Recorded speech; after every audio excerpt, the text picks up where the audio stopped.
kapya era nga tugasika n'abazanyi bangi ab'enjawulo nga bagamba Lionsgate Premier Grand Soul Entertainment Group actress yako Ssemajje twolekedde ninga tebazeboka nga bagamba Film Bridge International nawe gasiwama akawungezi k'olwaliro ne bajja bagamba Mickey mpozi kwe gashyeko ne Mati be bananyini production abasookera ddala kagenda mu kutandika waliwo information yeregenda maaso n'ogezaako fuluma ng'ekwatagana ku musango gwali kugenda maaso n'okwajja kubanga bali bamaze okusuwinga pharmaceutical company oba company efulumya eddagala eriyitibwa Viprexline nga bagamba nti eddagala lyali lya kikwangala era abantu bangi abali bafunye obuzibu nga bakozesa eddagala lino bangi abamu ku abo baafa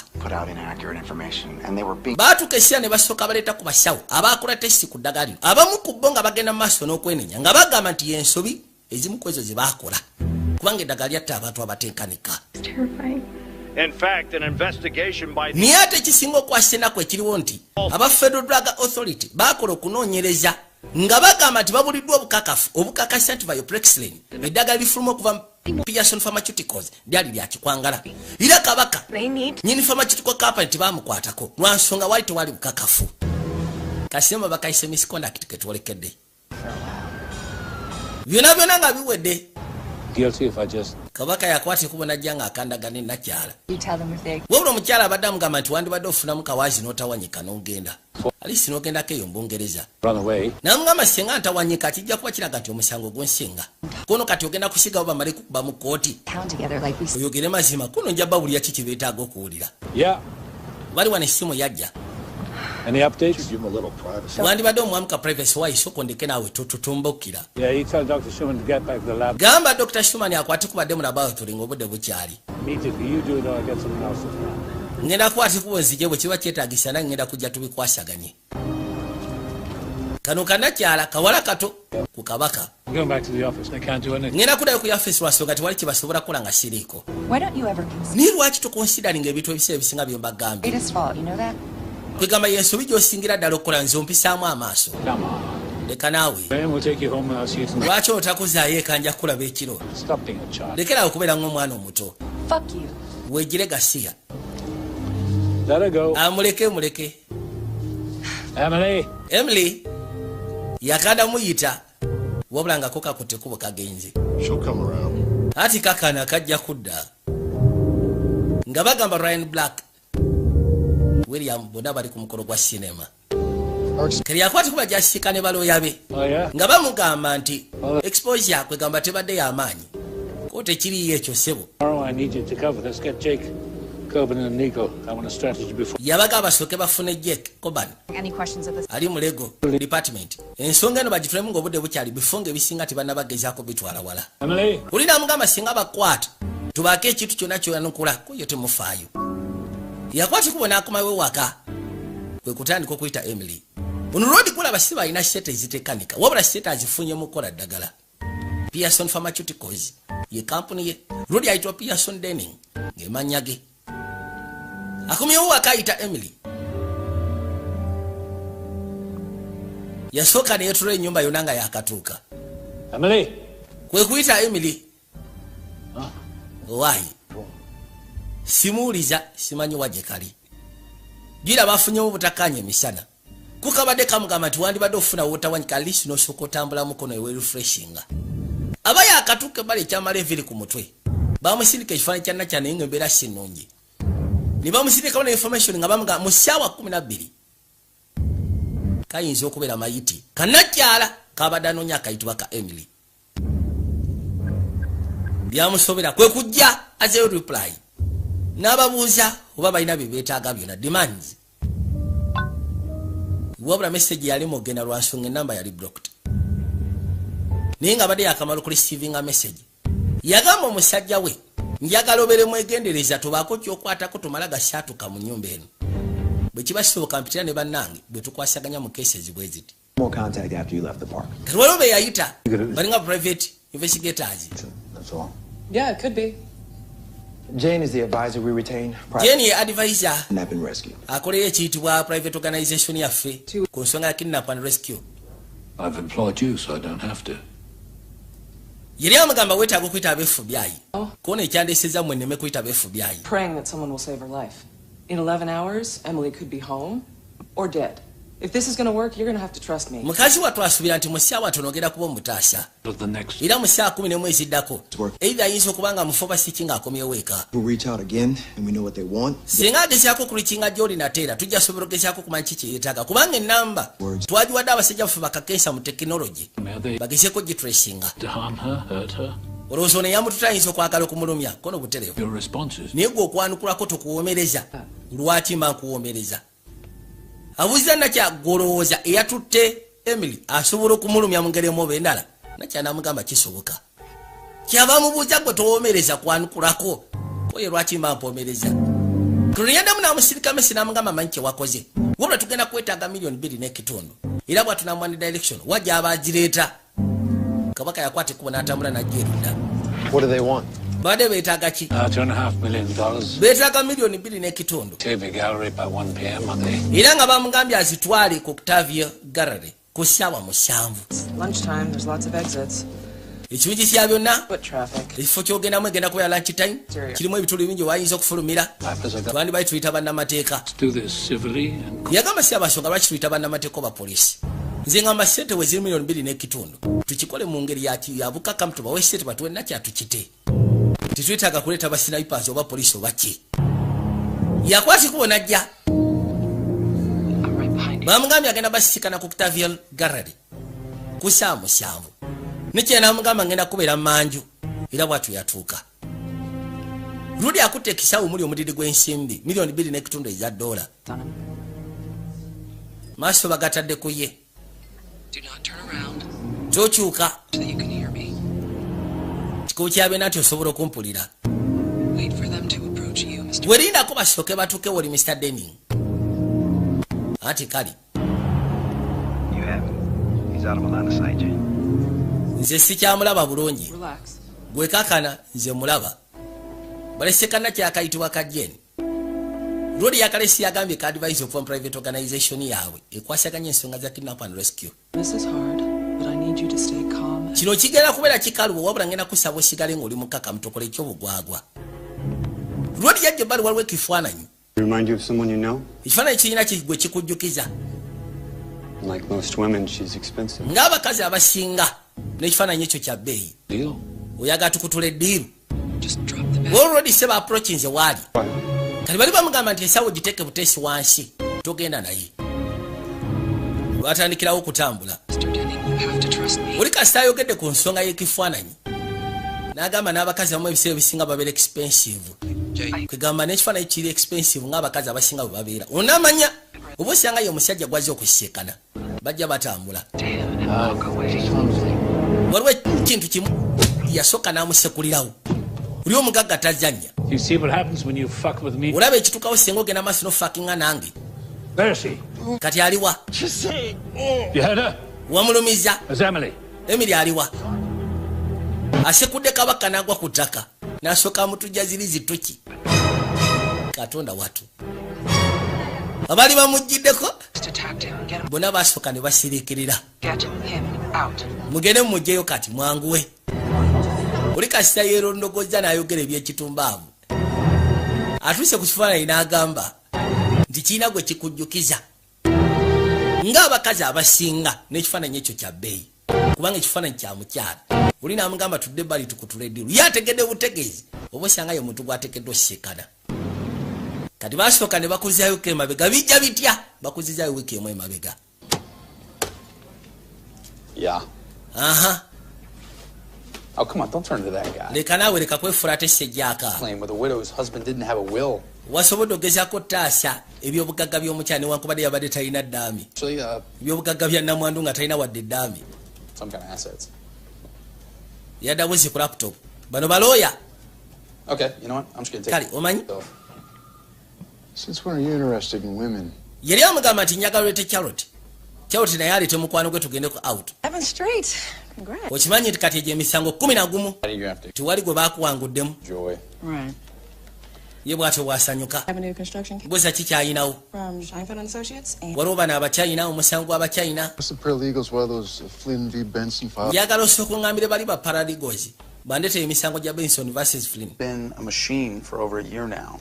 obadde nga mashini ng'okola nga mashini okumala omwaka mulamba Billing 100 hours a week is not going to help you get through. Goloso genda maaso n'okweyongerako essaawa 10 ng'okola kina kye kigenda okwongerako.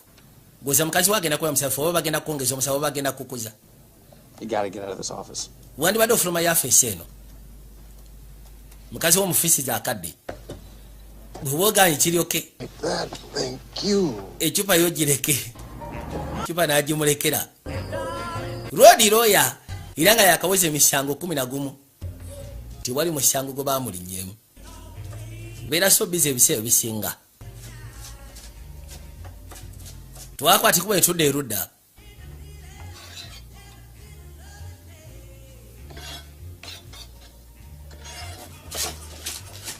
Waliwo omukyala ali mu kutegeka byankatika. Rodi yakoma weeka. You trying to scare me? Oyagala kutiisa. You got good news? Oyina amawulire amasufu. Win. Anti munaye empangudde nateera. Oh, I was hoping maybe we could celebrate. Badde ndowooza nti oba osanga ekyo kya lwali tujaguze. I picked up another shift. Sigenda kusobola lwasonga napikinze up shift endala. Mukazi akola mu ddwaliro. You know we're understaffed. No, I get it.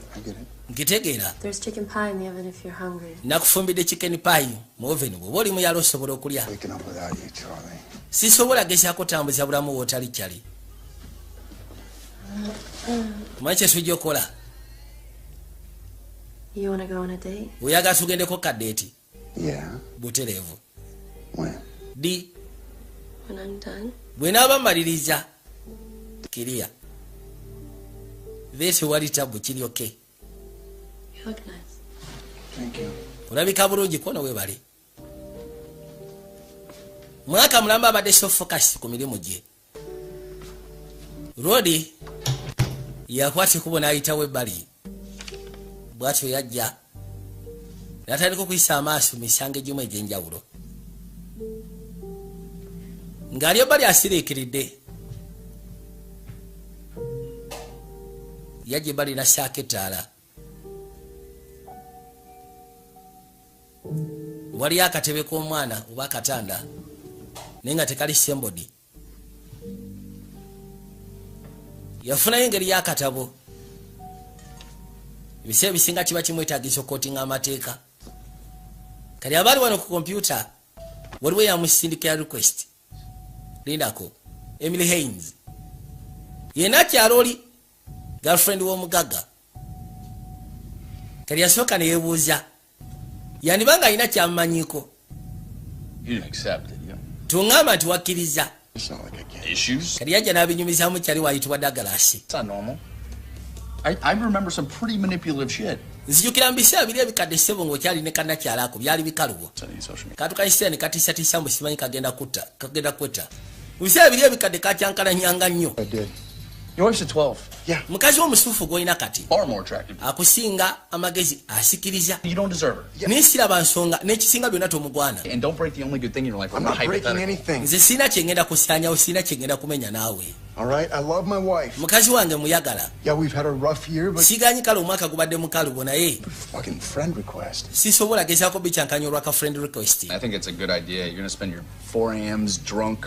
Bino ebyogamba mwe simanyi oyagala kuddamu sika ne Emily. Sikirowooza kirowoozo kisufu. Mujja kudda mu byakunywa otuuke essira ng'odda kikeereza ewaka.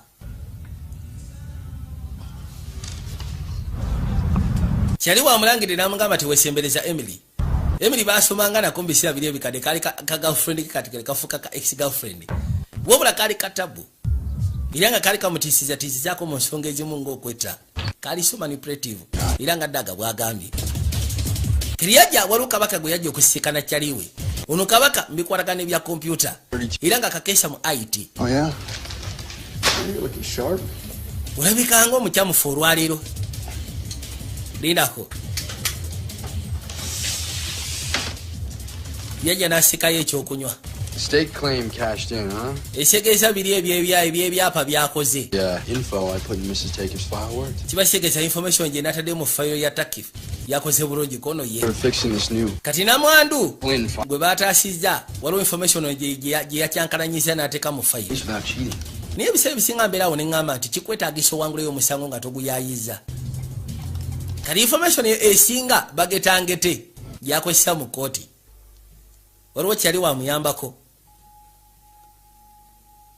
ngeno gira bwati bino bifananyi bya Emily byayina ku page ye yabisamu amaso nabyekanya kali kantuke mulimu n'akafaananyi sebo nga bakyeyagala mu biseera ebyo yagamba tufudde omukyalo ono badrage bino yabipostinga Ben Kahiro lyotya kamusindikira message nebuuza nkoze ntya waliwo okusumulula ebintu ebikadde ebikuleetera tagali kubanga essaawa ziro kati ya moving on geza kuzimba life yesalawo musika kubanga kimanyi munnange newakubadde beyagala ku biseera ebikadde nensiga amati oba bayawukana bubisiga amati oba mulabewe kitudde emyaka 10 kuva lwasembayo sikana katonda watu kinewusa okubanga afuuka lawyer. Yes, it is so hard to believe. Kizibu okukkiriza To beer pong champ. kubanga azijukira wazanyanga n'obuzanyo buno bw'abatamiivu. Dream success like a student loan that I can't pay off. Siganye newankubadde ndi successful naye alina student loan gy'alina osasula era nabyo si byangu. One of the sexiest things about you. Oh, really? Yeah. Bawaya How you been? kati otambuza otya obulamu si bubi. Yeah. I see. Gezaako nga bw'asobola atoba. Judging by your half-naked photos that I saw, you know. Kusinziira ku bifaananyi bye nalengedde ku posti. Really? You've been cyber stalking? Simanyi obadde onstalkingira ku internet. It wasn't cyber stalk. I was just. Si ku stalkingira ku internet just nabadde. Oh, intrigued. Okay. Yabadde intrigued. So how is it being Kakati paid? bitambula bitya? It's complicated. Bulamu buli butya kono biri complicated. It seems pretty self-explanatory to me. Naye ate nze bindabikira ng'ebitambula obulungi sigamba nti oba bibi. It's just complicated. Well, I'm dating a guy who's completely not right for me. Nze naku zino nyina omusajja agwedeeteteeka naye musajja mukulu. And I came here tonight to see you. Era ekindese wano ekyo kyolala kulaba ggwe. But you're wearing a wedding ring. Naye ate ngenza okwekanya ng'oyambadde empeta y'obuffumbo. You're happy? Naye njagala nkubuuza oba oli musanyufu mu bufumbo bwo.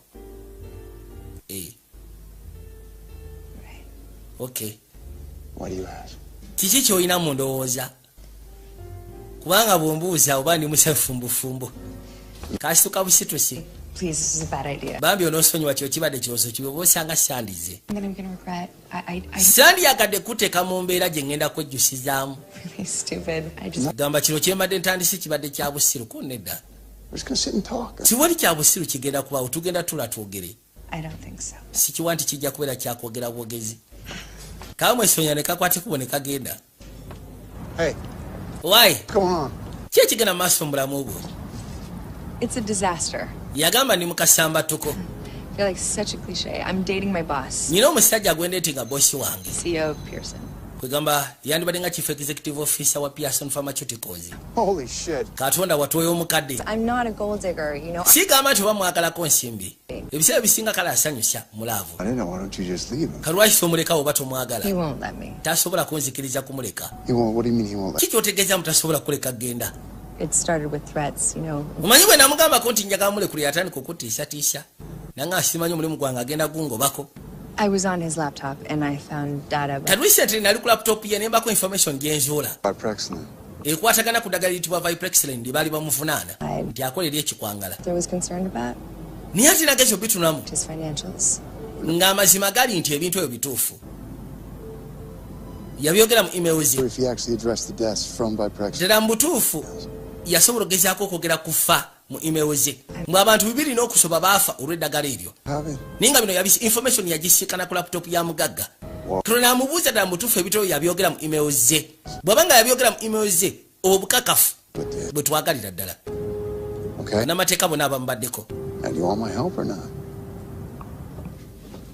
Kati yakagamba nti bw'oba oyagala ofa mu kino akwesonyera ddala nga kino kye kyetaagisa ompa obukakafu obwo tumukube mu kooti. Then leka tulabe engeri gy'esobola okuyamba. Nakyo akamuleeta. Thought I heard you. Ati ogamba ki gwe? Or if I took your Pinot Noir Grigio from you. Katonda watu. I'm detoxing.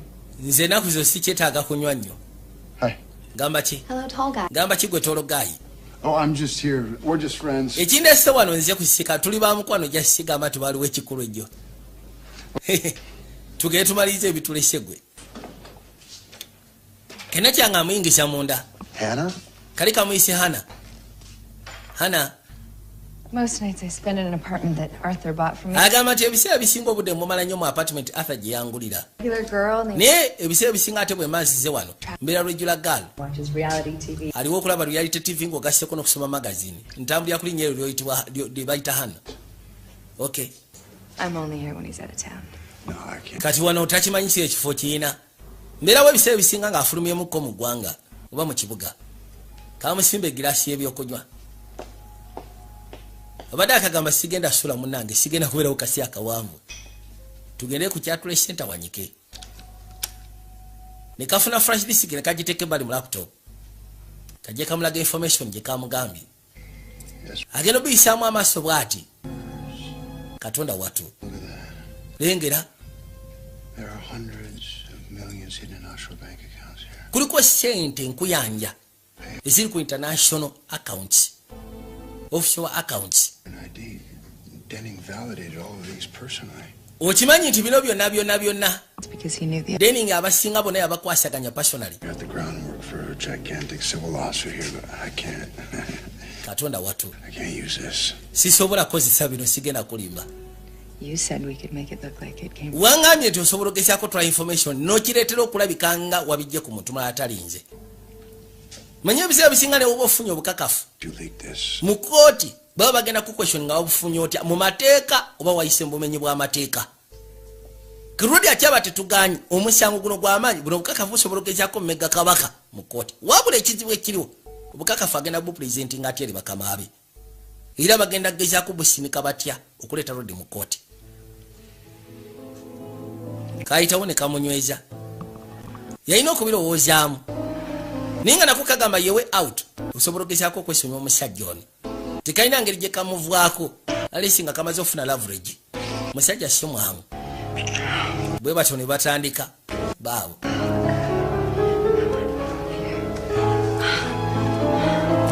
Mukwano ssebo ne gukwajja. Laba tagali.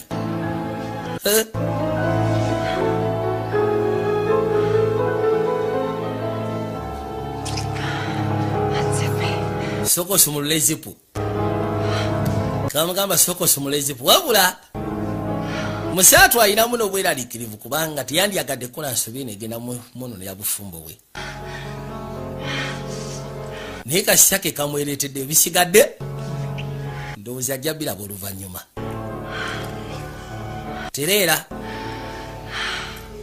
ne kajja keetemula sipeeya. Nagambye siagala okwateko sinagamba nti kwatako. Wow. Byakabi byonna kabiina. Katonda wange.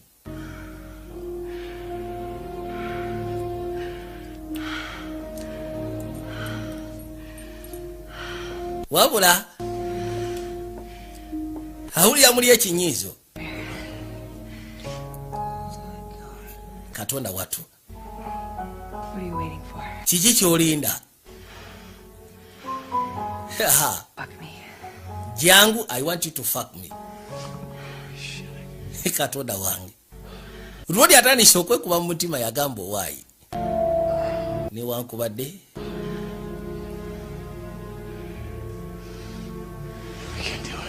yagamba kimu sisobola kikola. Kubanga mukazi wa mwagala okamala.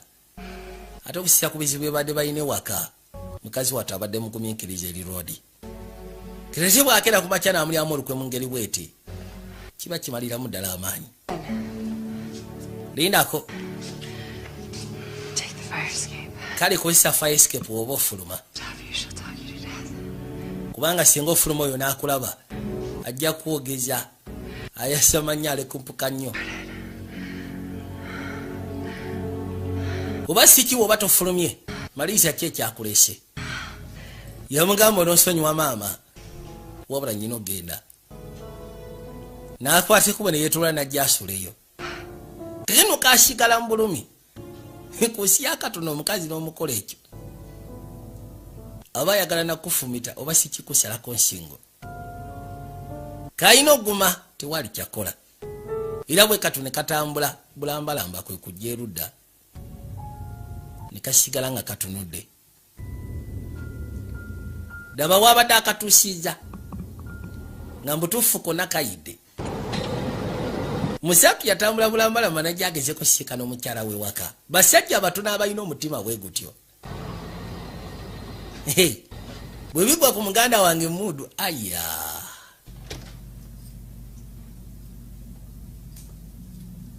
Yayingira munda. Kyuka atulede baali batesiza nga balina kadeti. Ye n'omukyala. Yatuuka waali nga yebase. N'asooka amusimba eriiso. Have fun? Simanyi onyumiddwa gy'obadde.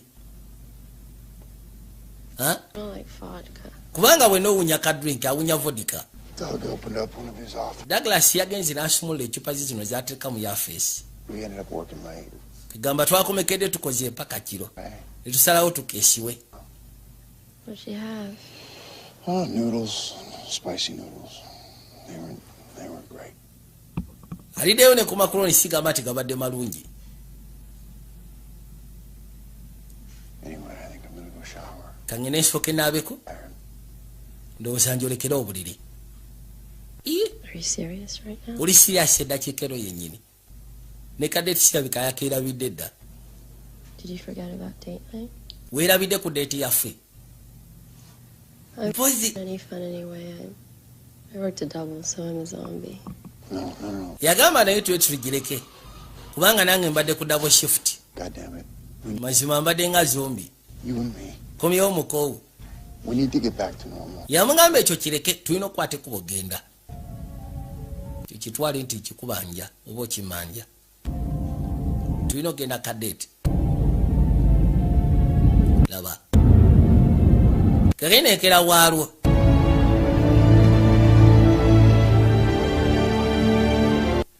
Tuwadde eri kabaka. Ono bamuyita Al Pacino ag'obuzaali. Nagambye tugenda sisikanamu abazanyi bangi ab'amanya. Yakwati kubona ajja ng'asembera mpola. I'll join you upstairs. Ndowooza ngenda kusisikana waggulu.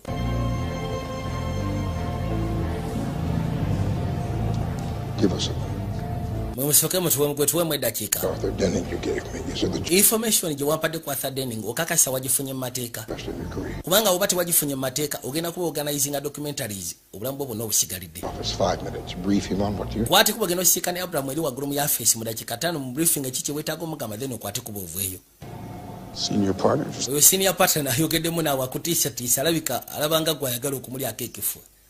Arthur Denning. Like the Arthur Denning. Bangambye tewafunye obukakafu ku Arthur Denning. He and Mr. Abrams are at war, so tread lightly. Nze kima kikimu kyokka Abrams ali mu lutalo n'omusajja oyo. Hope you have your affairs in order. Kanswete buli kimu kyonna wakitegese dda nga bwe kyetaagisa. Yajja asisikane yandibadde omukulu. Mu faamu. Wano ku faamu bakolera ddala buno obusango bwa layisi ba public defendant. Kati waliwo abadde amugamba nti kakasa mu information bwafunye obukakafu bwafunye. Singa nkizwa nti obukakafu bwafunye bukyamu. Have a seat. Tuula wansi. So Hill tells me you have something. Ero yangambye tulina bye waleese. In pharmaceuticals. Bino bikwatagana ku Pearson Pharmaceuticals. Yes, I. Bukakafu. Be back with them, you know, so that's like pissing in the wind, son. You know. You've gone after Arthur Denning before, and it was one of the only cases that this firm ever lost. Now, I have studied every word of every motion filed, and with all due respect, I don't think that you played your cards quite right last night. Yali amugamba nti okimanyi nti omusajja oyo ntobye naye okumala ebbanga eriwera kono kituufu naye nsobodde ogezaako okwekkaanya buli motion gye mbadde muwaayo nga ndaba kirabika mulimu ensobi gy'okola. They knowingly changed the observation and conclusions of these drug trials. Take a look at this. Gwesooka weekkaanya okusika ku information gye ndeese. Bano abasajja badde balina bingi bye bakyusa. Serious health. But you're not telling me. Tongamba. That's what I want to hear. Njagala kumbulira. Well, I've got confidential. Nina confidential. That will back up everything. Information esobola ogezaako backing up omusango ogwo. Well, that's a neat little thing, huh? Okay. Well, just keep talking. Go ahead. Gwe siganga ogenda maaso n'okwogera tuwulire yogera. With an infantry of lawyers, but with this, we can go after Denning personally. Tetuganya ayina kumpi amaje infantry y'abaloya. Naye singa tulina information eno gyendese ku flash disk, tuba tugenda munyiga. A man works about 8.5. Olinga ngamba nti oyaga tugezeko kubanga tuvunaana omusajja okubanga atunda eddagala ekyamu eri obufere. Omusajja ali worth billions 8 n'ekitundu. Nti ya Kale. You have kids? Oyina abaana? No. Neda. Where'd you go to law school? Wasomera wa amateeka. Undergrad at Tennessee. Ku Tennessee eyo. Good. Kirungi. Work. Kakati oyisowa cheka naki? Worth? Yeah. Nzisowa cheka, ye oyisowa cheka kwa musago twagala vuna na zitowa bilioni 8 n'ekitundu. Eza dola. Oyisowa cheka naki? It ain't much. Si kingi naye. See the pen? Olaba pen eyo gyokute. A Valente, one of the first. Eyayitibwa Valente eyasokera ddala kwezi zafuluma. 68,000. Ekosi kwegamba yagigula emitwalo 680 eza dola. Ezisete nyingi ogula akajasi kapeni. Kekigambe osowa kyenkana ki? I'm worth this case. Nze ndi watho omusango guno. You know why that's? Ayagala yabaguvuga. Omanyi lwaki eyo peni eri watho ekyo? Has a reputation. Lwansonga erina kye bayita reputation oba enkola. Identity. Erina erinnya, erina ekifaananyi. There's a litigation at this level. Kati ebiseera bisinga bwe tuba tugenda kujjayo emisango egyenkana bwe giti. Lawyers, mba neetaaga balooya courtroom. abasobola okutambula masekati g'ekkooti nga okutambula kwokka kutiisatiisa n'oyo gwe tuba tugenda ovunaana. Mr. Cahill. Kati Mr. Cahill. Mr. Abrams. Mr. Abrams. I fight to win. Nze gwolaba nnwana kuwangula. And your partners like Hill. Nze nsingako ku bano bapatanazo nga ba Hill. Limits. Abayina we bakoma ne bagamba kyo kimenya amateeka. Nze sitya kutomera kikyamu. Kasaba nga ndaba kigenda tutuuse walamu. That's you. Yegwe. You take it all, you give it to Hill. Kati gwe kwata byonna ogezeko bikwasa Hill senior partner. Abiseemu amaaso gojja kulembera support group. Leader of the support team. Nze ngenda kubeera leader wa support team ntije. Kwegamba nga baparalegos. Abaorganizinga files eza case. Yagamba lidako. Bolo omusango yayagala aguvuge. You know what? No. Omanyi nedda. No, that's just trumped up paralegal bullshit. Ebyo biba byakisibera bya baparalegos. I want Denning. Nze njagala Denning nze mba mukwasaganya mu kooti. The goddamn generator fee for bringing it in. Njagala tonfuneyo ne kasente. Akokubanga nze ndese case eno. Bw'okyagala tuula wansi. Agambye kesi yayagala agivuge. Understand this. Njagala otegere kino. You get a 9-figure judgment. Ogenda funa ekiyitibwa 9-figure judgment. Tukole esobi. Done. Kiwedde. Done. Kiwedde. Kangene esooka ekigobeko ng'obudde bukyali. Ne peni n'agimuwa. You can let me keep the pen. Ogenda jinde ey'emitwalo 680 kola obutereevu. Katonda wat. Yaddukirawo ng'obudde bukyali. Exactly, Denning's legal team is. Let's dig in, find out everything we Njagala musooke mugezeeko okukebera ku lego team ya Denning. 5 maybe. Kiki tutandikire ku myaka mikadde ng'emeka kono myaka nga 10 emabega. Copy that. Musooke muliro. Lwaki buli kimu kyonna kiri mu mpapula zino zonna? Electronic copies can be... Ono yajja senior partner n'agamba nti ebiseera bisinga kopi singa zibeera ku internet oba singa tusavinga soft copies zibeera manipulated mu bwangu. Naye ate ebisinga wano byonna bisobola okuba nga biri okay. Need a strategy. Weetaaga strategy kati. Ono Sebaze mbu amuyambeko. Sebo weebale. Do you mind asking Hattie to bring in... Genda ogambe Hattie atuleetere ebyokunywa n'ebyokulya. Ebisigadde bituleke tujja sobola byevugira. Sio mbu abadde ajja kesi abayambeko olwokubanga senior partner. Kamuzalayirawo. This is the subpoena bank records cross-reference. Kagano daga yajja. With his tax return. Yamusikana Sebo ali busy. You got a minute? Oyinamu eddakiika? Yeah, I'm only... Yes, lwakubanga Justin kyali busy. Mpaamu eddakiika gya ntusooke twogeremuko. What's going on, Doug?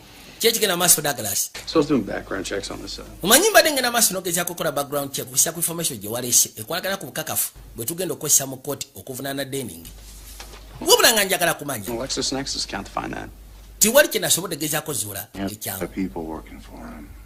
Ayina kye yazudde mu nga nakyala akolera boss oyo. Akolera Denning. Kuna abantu bangi abakolera Denning. Out of the blue. Right around the same. Nze kinnewusa kiri kimu kyokka. Omukyala n'ava gye yavudde mu kaseera ke kamu n'ofuna information esobola ogezaako sibya Denning ate nga nina kyakolera Denning.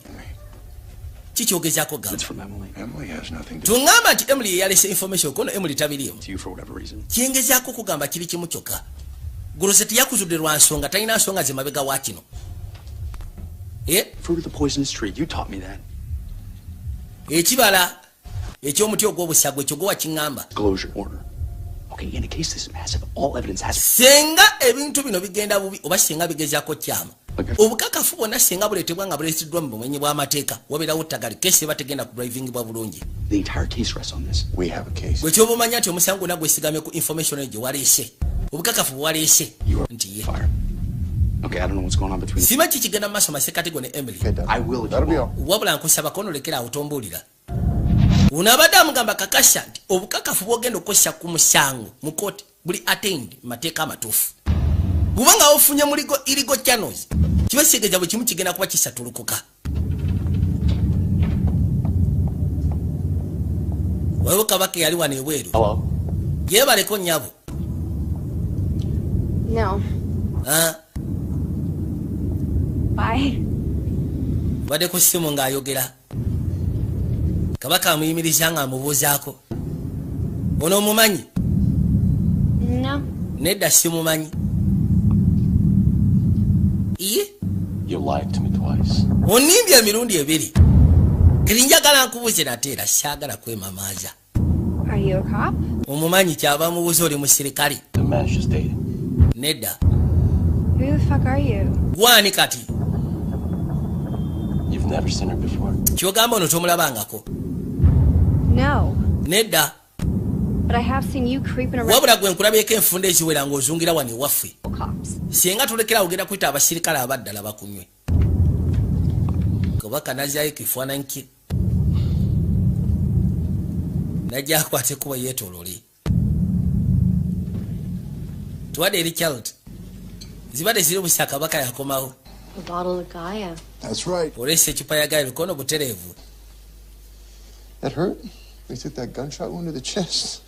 Oh my God. Kiki weesuddeko ebyokulya olinga gwe bakubye ekyasi mu kifuba. Ketedaage.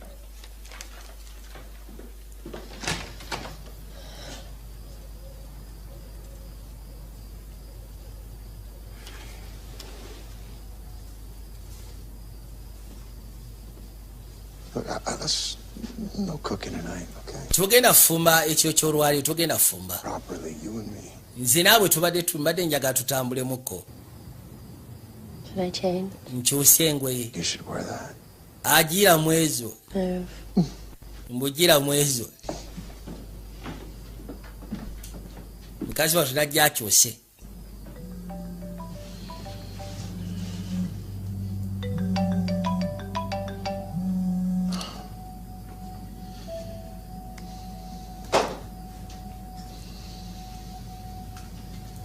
Esimu yavuga nga ayimirira amukubira yagano gikwata. Eresa watu wale mukazi we out. Muletako mu kibaala. This is not how I remember it. Bweti si bwe nkijjukira. You wanna go someplace else? I can barely hear. Oyaga tugendeko ewalala. I'm gonna go get some drinks. I'll be right. Kono wano wennyini siraba.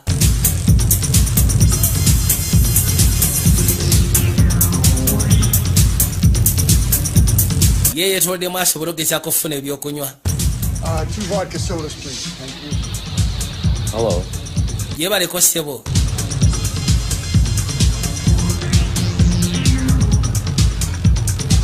Do I know you? Nkumanyi mukama wange. Don't ask a question. You already know the answer. Tobuuza kibuuzo olwedde ekyomanyi answer. Kale. Okimanyi tomanyi ate obuuza. You made an enemy you don't want. Wakoze wafunye omulabe weekoledde omulabe gw'otandiyagadde. Kikyotegeeza. Tell Arthur Denning this is some real amateur. Bw'obanga okolera Denning enkola gy'okoze ya kyama kya nnyo.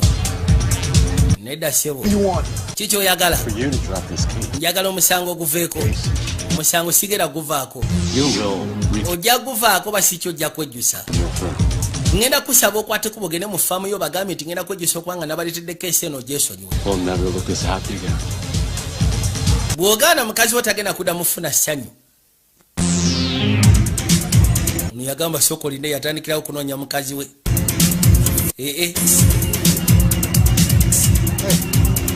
Why? Sorry it took so long. No sonyi wanduddeyo. Yeah. Benjamin Kehele. Ngasa nchi okusiikana munange. Kanakyasebo yamusalako mu kilabu ng'alina mukazi we. Manye nakusiba mbadde ngenda maaso n'okwenyumyamu ne mukazi we. Oli yamuliiriddemu. Mumwasiikana ku freshman year. Twekwanako tetwesiikana bwesikanye wabula twekwana nako. Ona abimanye ebiseera ebyo. So are you here by yourself? Kati ekyawadde wano weka. You know, drinking and dancing and... I should probably go. Yazze ne banne. Okay, well... Girls night out. See you. Kale ndowooza tujja kuddamu tulabagana oluvannyuma. N'akwateko n'asibula Nakya. Wabula Nakya akyategedde gaffe oba mukazi wa Lodi. Nti baali baagalanyeko n'ono. Gwe toddamu obutakwata masimu gange oba si kinakya njamu bulya ku kye ekyatuuseewo. Jyayo twetegule. Omukazi alinga zombi ali awo tategerekeka. Yali simanyi nti ekyo ekika ky'omukazi gw'oyagala. Charlotte, you're my type. Nedda, gwe type y'omukazi gwe njagala. Naye nga keekuba perfume mungi. Nze munaye nze bindya. Ogenda kunsaba tugubojje oba ogenda kutulya butulizi bw'otyo. Yakayiseewo n'akateeke bali basooke babojje dansi.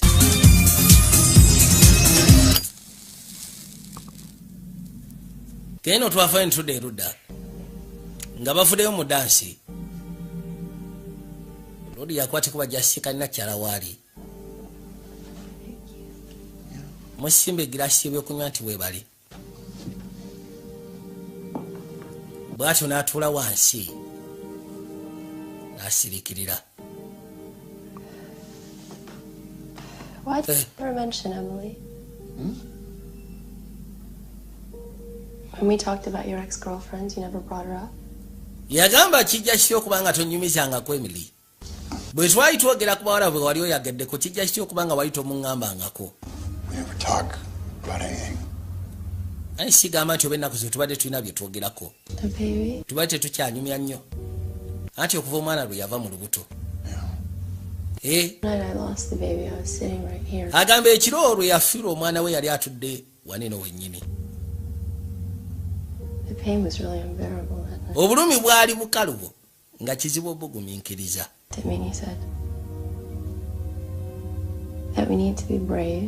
N'ongamba mbu tuteekeddwa okubeera abavumu.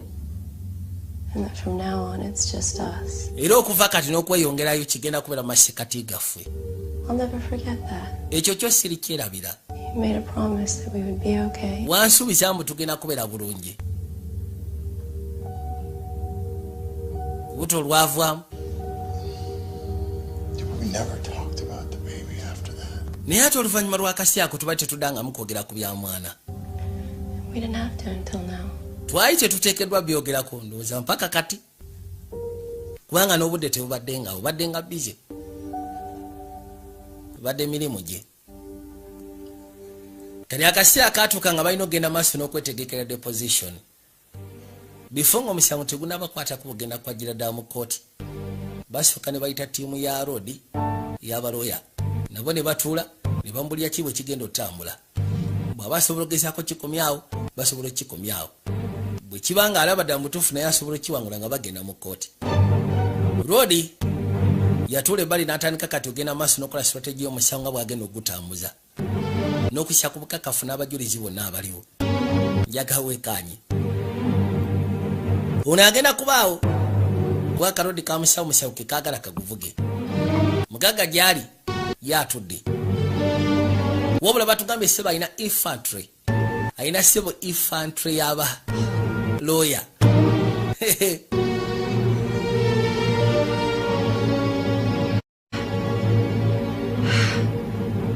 Omukazi wattu naye gy'ali yasooka ne yeetetenkanya.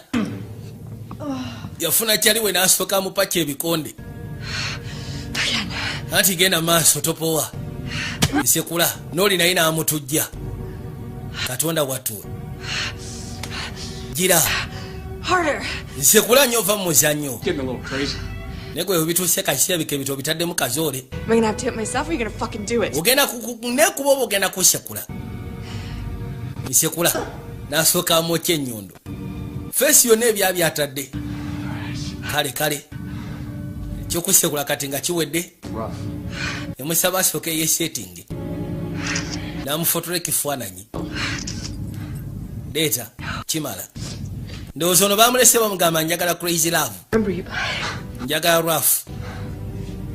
Yajja mbu atandike. Get off me. Wandibadde onvaako. Just getting started. Badde ndowooza tutandika butandisa ensonga yaffe. Nvaako. Now. Kati. Call the cops. Bifo nga siraba kuyita abasirikale okusira ku kyonkoze. Nigwe mukaji gwe dambu tufuli mwakazoli. Yagenda akolima. Yibadde alowooza nakyala yagala lwafuravu naye era bikaya badde koloba. Nakyasebo yeekubiza. Era bw'amala okwekubya ne yeekubya n'akafaananyi. Njagala olegere. Nasooka yeesaasaba muli asobola okugezaako okwegatagata. Aterere. Sir, this is Dr. Kroner. Mukasi akantwadde ebbali. It's a lot to handle, but I can tell you this. You won't survive another day without coming in. Waliwo yali akuba essimu ng'agamba nti yali akubidde musawo. Omusawo n'amugamba kyengenda okusaba kikimu kyokka. Wandibadde okwata kubo n'okoma kubanga togenda simatuka. Singa tokwata kubo n'okoma we tusobola okwekkaanyiza. Lwoli embeera si nnungi. Ye kennyini abeera mu kkoti yonka. Baabo.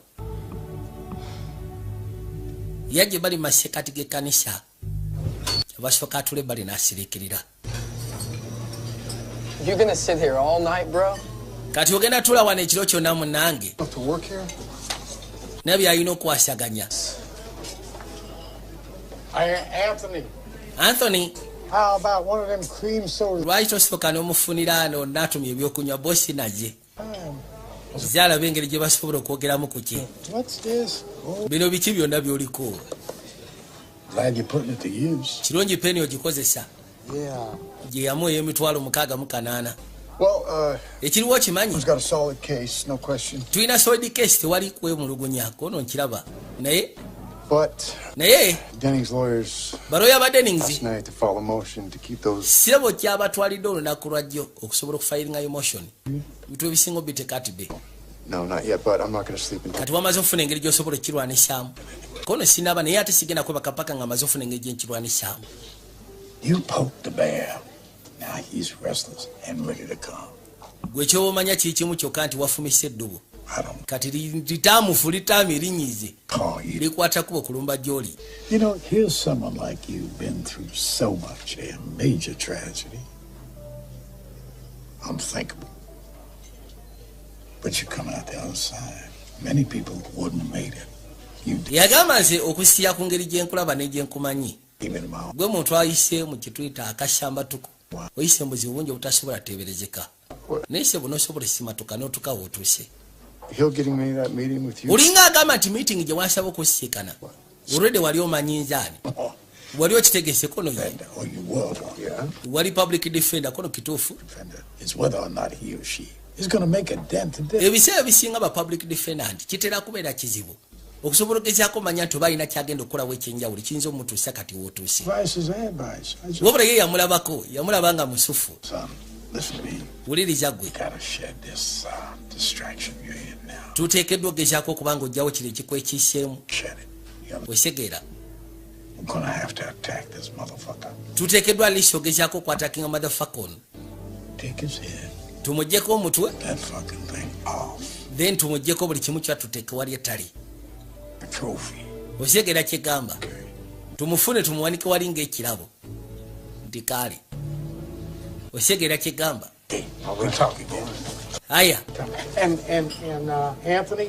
Anthony. Get the cream soda once again. Twaga osooke cream soda ke nabadde kusabye kaleke. You share whatever's distracting you, you'll be okay. Gwe kyonna kyonna ekikudistractize senga okiteeka ebbali ojja kubeera okay. Guno omusango gwe manya nti kati bw'obanga ogutuddemu olabirira tuguyina then tuguyina. Togwamu maanyi. Ibulamu si bwe yamugamba.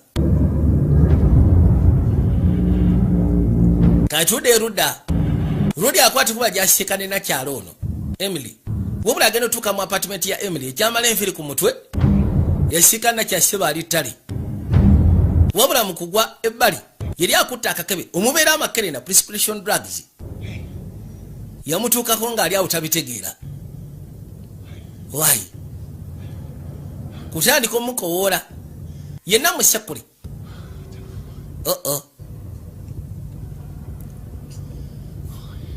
tufudde nakyala mufu ono yagamba tufudde nakyala mufu kaput nasooka amuzza amaaso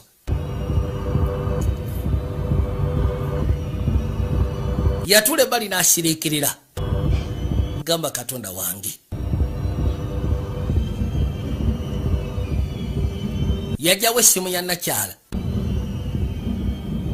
nga kuliko message yasindikiddwa wabula mu ntandikwa ye message yatuuse eri Rod ne bamugamba akwate kwaleeta essente eziri unmarked ku Octavia Gallery ku saa 7 yasooka ne yeebuuza oba nkubire mwenda emwemu niye bw'abakubye ne bakwateko ne bajja bamusikana ne mayiti ya Nakyala agenda bawooza atya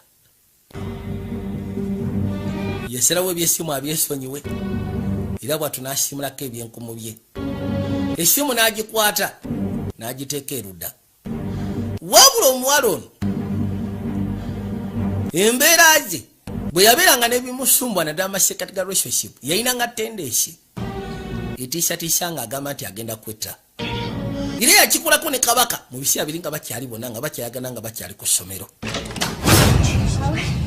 ono aba afuluma bw'ati n'asiikana kano Sorry, I was just gonna say what's up to Hannah. Nosonyiwa mbadde just njagala kujja kulaba ki ekituusewo eri Anna. Be back later on. Okay, cool. Anna alabika agenda kudda kubanga taliiyo. Kibadde kindeese nabadde nerabiddewo essimu yange. Kituufu. Wabula waliwo kyengenda okusaba munnange. Olaba empete eneraga nti ne bufumbo. Kyokka ate ono alina boyfriend we atali nze. N'olwekyo ngenda kusaba.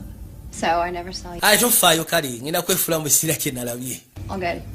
Buli kimu kiri good. Okay then. Alright, I'll see you later. Nikamusibula tujja kuddamu nti ye Katonda watu. Obuzibu n'obuze. Kigino yebuuza ki kyaba akola. Abadde atawanyise. Tagali yegini. Wabula ekyatuuse ku Nakya Mukama yamanyi. Tukwateko tudde bali. Is that you? Ono e carrot. Why? What's wrong? Kikyamu ki why? Yatuuka eri omukyala. Naye tamanyi bw'ayinza tandika bitebya. What is it? Kiki. Mugamba nga bwe beetaaga okwogeramu. I screwed up. Munayina siranyiza. I got mixed up in something. Waliwo ebintu ebimu bye natomedde. Waliwo ebintu ebimu bye natomedde. Did you fuck her? Bikwataganako emirono yambuuza kimu wamwegadde. How did she die? Kati yafudde atya? I don't know. Simanyi oba kesse. It looks like she hit her head. Wabula kikakase kudde mutwe gwako. Oh, we worked so hard, Ben, you know. Amazima agakatona mugulu twetobyeko Ben. Ex-girlfriend for a fucking case. Oyinza otya okwagala ogezaako okubanga osiranya buli kimu kyonna kye twezimbidde. That's so insulting. No fucking ex-girlfriend wolo okubanga oyagala okuwininga case. You know that. When I go out and I work a double shift. Anti nabadde nkikola ku lwaffeko nedda.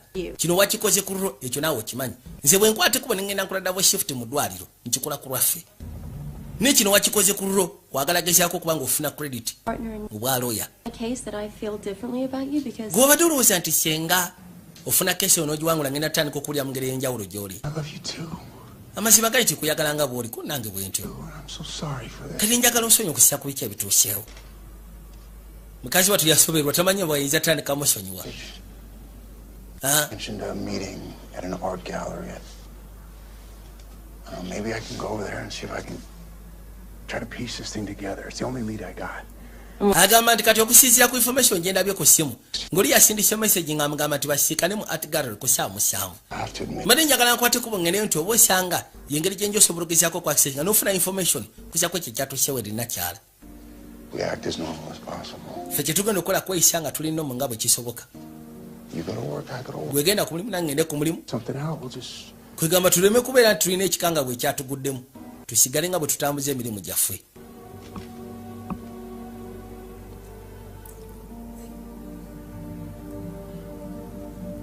Ono yasirika. Do you want some coffee? Namubuuza weetaaga kakopo ka caayi. Ati oba osanga nkeetaaga. Kagenda essaawa zaatuka 7:00. Tavio Gallery. Wano we twatandikidde ka sinema. Yeah. Like most women, she's expensive. Yatuuse waliwo kabaka eyambuuzambu ekifaananyi kirina gwe kikujjukiza nti ye ng'abakazi abasinga nakyo kya bbeeyi. Kabaka bwe yakwatidde kubo naye n'ayingira. Wabula ng'ekyabadde kimuleese yazze gathering information akulaba. Rodi boss agenda kusiikana muntu ki ku ssaawa zino. Oba osanga omuntu gwagenda okusiikana ku ssaawa zino ye muntu eyatuusiza obulabe eri nakyala. Yajja asembera.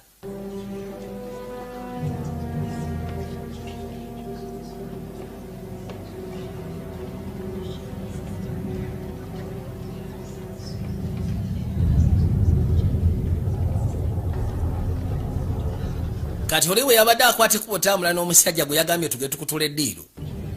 N'alyoka amulengera. Just a word. Njagala kubaako kye njogeramuko naawe. Ono bwe yakyuse yamusekulidde bano bageze okuddamu otegeera ng'ali ku ttaka. Yamuguze bubi nnyo Kamala. Bageze okuddamu okubaako bye bategeera ng'ali ku ttaka. Kati bwe baafuddeyo ne bajja bamusekana. What the fuck? Kiki wakoze? Lwaki osekudde omusajja? Gentleman approached me, said... Gentleman ya approaches gyendi n'ayogera ku by'abakazi.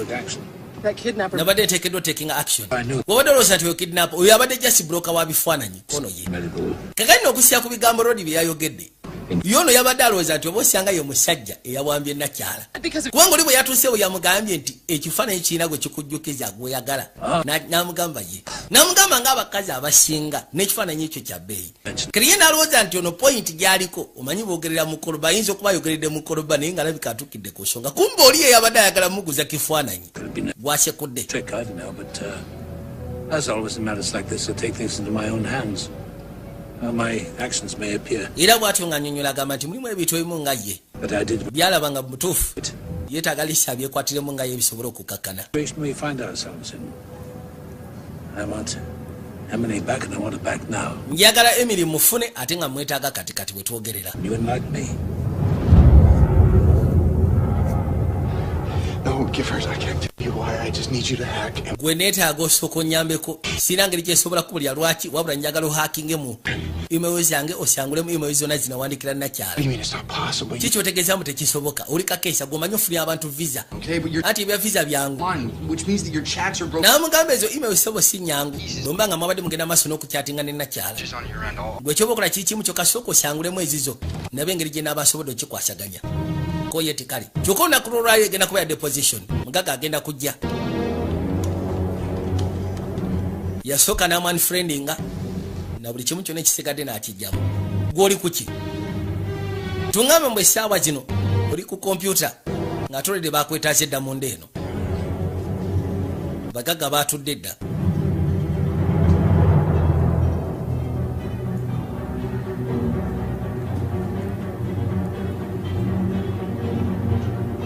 Yatuuka ebbali n'asooka asiriikirira.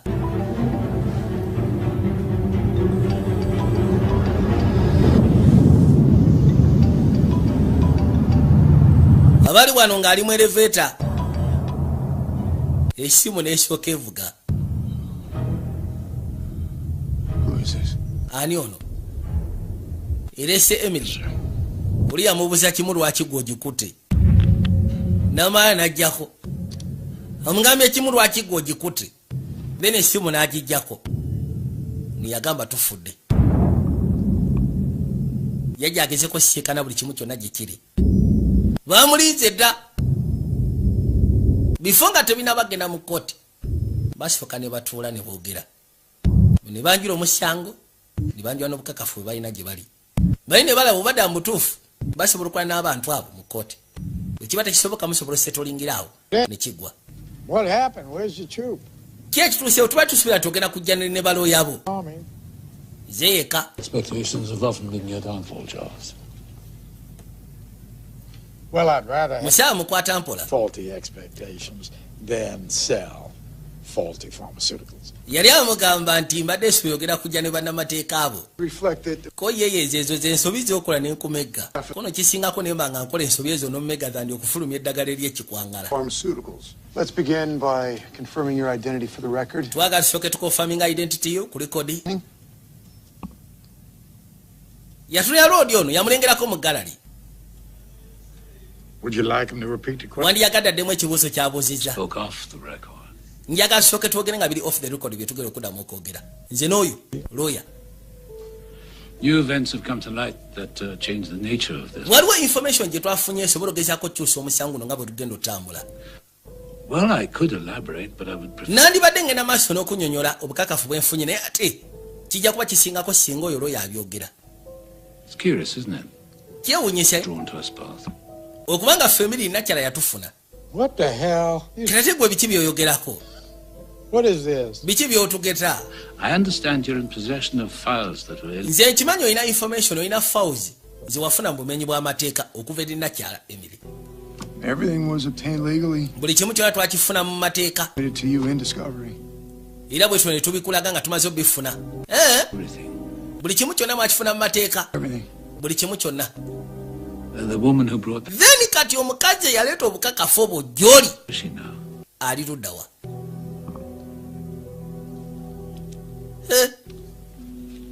I have no idea what you're talking. Simanyi era sirina kirowoozo ku kye kyoyogerako. You know you're cornered, Arthur. Okimanyi nti Arthur ku mulundi gwe tukufunzizza. On the record. I haven't been able to reach her, have you? Sisobodde gezaako mufuna ku ssimu. Gobadde omufuna. Charles. Kyawusi. Prepared to settle the class action. Yagamba nazye nga neetegese nga tugenda settlinga okusinziira ku mateeka ekiyitibwa class action settlement. $1 to the class members. Era ng'agamba nti agenda musimba milioni 3.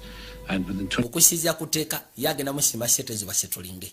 Agenda mwongerayo ne milioni 10 ez'abaloya babadde ategese okulwaninga omusango guno. Ze milioni 4. Well, in this town, I think you'll find a judge who will be able to do that. Kati kulowooza tunaasobola okugezaako okufuna omulamuzi anaasayininga ku settlement eyo class action settlement. Neewuunya lwaki ogenda maaso n'okola kino. Abawa milioni 4 eza $. For settlement. We sign a confidential. Anti ayagala tusettlinge tusayininge ebbaluwa egezaako kakasaamu tugenda bikuuma nga byekusifu then obukakafu bwe tulina tubumuddize obwagamba nti twabufuna mu bumenyi bw'amateeka. Taken from his computer. Mbubwagibwa ku kompyuta ye. Of criminal prosecution. Kwegamba tuleme kugenda maaso na criminal prosecution, tuleme kugenda mu kooti. Ciao. Kiwedde ndowooza tewali kirala. Ezo sente agenda basasula milioni 4. Agenda sasula farm milioni 3. Omusango baguzikije. Then asasula milioni 10 okusobola okugezaako okubanga baloya bayise mu buzibu buno bwonna okutegeka keesi eno. Obukakafu abuguzi. Live with that. Ate at least ogenda kubeera mugagga ekyo osobola tuba nakyo. Eyitibwa class action certification settlement mu mateeka. Aside from the suicide attempt a few years ng'ovudde ku suicide attempts yali ayagala okukola emyaka emitono egy'eyise emabega, waliwo ebintu ebirala byabadde alina ebimusumbwa psychologically. Yeah, I guess so. Seemed okay. Nze yandabikira okubeera okay. Did you two have sex regularly? Mwate yange ofuna sex regularly. How's that right? Ekyo kijjirawo ati. Well, she's still missing, so everything... Kubanga kati akyamisinga buli kimu kyonna ndaba kirimu amakulu. She mixed quite a cocktail for her. Ayina eddagala lyabadde amikisinga ery'amaanyi. Vikes, Vikes, uptake inhibitors, and uptake inhibitors. Never seen before. Kwegamba n'ekkala ze sirabangako bukyangambaawo otyo. Spontaneously developed every mental disorder on the planet. Okusiisya ku ddagala lino liraga nti unless nga ya developinga mental disorders ez'enjawulo, amazima gali nti abadde amira eddagala lingi. Yeah, I know what you're getting at. Manyi kiki oyagala otegeera? I own a pharmaceutical company. Nina pharmaceutical company. Amazima ga katono linga agamba nti ze ya prescribing eddagala eryo nedda si bwe kiri. Nze sirina ddagala lye nali muwaddeko. You know, I gotta be honest here. Ngenda kubulira amazima mu nsonga eno. If we find her, after 48 hours, the chances of recovering her are increasingly difficult. Rudi yamugamba amazima gali nakye yamugamba amazima gali nti gondabikiranga atafayo banakye atumuzuuba tetumuzuula. Kubanga essaawa namu omunana senga ziggwako emikisa gy'okuba nga tuzuula nakyanga akyali mulamu gyabika gyo mitono. Weird, isn't it? Mugagga yeefiirayo. tudde bali essimu evuga. Yali akubira mukazi we ne bamugamba aleke message oluvannyuma lwa kabipu. Mukazi we essimu tagikutte agenda okuyingira eno mu kisenge yafuutukayo mbiro. Aya yafuutukayo mbiro nga bimutabuseeko n'akwase kubona akuma wajje yeekanye. Kino kyenda bakituufu oba nedda. La hawula. Gula bagenda funa sete zitekanika. Kubanga yabadde agenda okulira ayinza n'ofuna miliyoni nga 5 aga dola. Ngaga abatedeyo miliyoni 10 zaabwe balooya ababadde ku kesi. Faamu n'ajwa miliyoni 3. Zi miliyoni 4.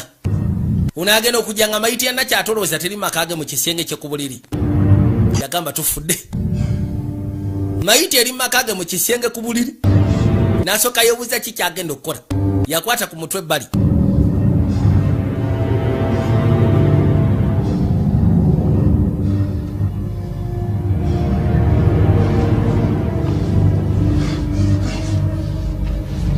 Kyakola kyava asooka amutetenkanya n'amuzingazinga mu kisuuka awo.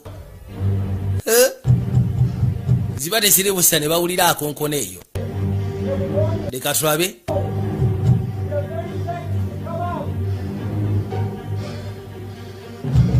Bamugamba akwate kuba avweyo. Poliisi kyewinsa okuba nga alina mayiti mu nnyumba ate ne poliisi neekwate kuba okujja mu kaseera ako kennyini. Yakimanyirawo ali set up. Waliwo abamusetize up. Poliisi ezijjeko amaka. Katonda wange. Kigina anoonya waatandikira. Tanabafunawo. Noonya wamenyera. Maama nyabo. Nabagambye tuli kayitibwa misconduct. Vigilance inspections nga bulijjo. Noonya gapu wayuliza. Poliisi egenda ossekola olujjo ddubandula okuyingira munda. Waliwo yali ababiddeko. Nti waliwo mayiti eri makaago. Genda otuuke bali ku dinisha. Waliwo edinisha agezaako disika edinisha liganye. Musatu n'asifuka alwana n'edinisha mu kaseera ako. Ukakana alisisi. Kwe kujja ayitemu. Baaba. Aba agenda akananka ssebo kamutakula olubuto. Wabula ng'ayisemu ali bweru. Akananka kamuyisyeko ku lubuto kamuyizizza olubuto. Kwe kujja atandike. Baabo.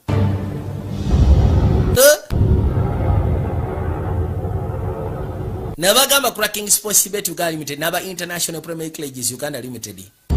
Light Masters mu Kiyembe ng'ogasseko n'aba Quality Garments.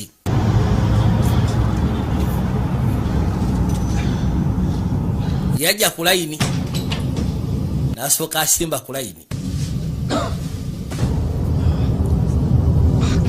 Nabo olubuto bwe lufaanana. Katonda watu. Yafuna wano kananka katibu asooka alusibe lubadde lwasamye olw'ekisago. Naye settinga najja yeebulankanye. Kesi no gyabadde ayagala ofuuka temufukidde kesi. Ejijja baakafwaya. Yajja atambula mpola mpola ng'anigguuka. N'atuuka n'ayingira munda mu ggaali.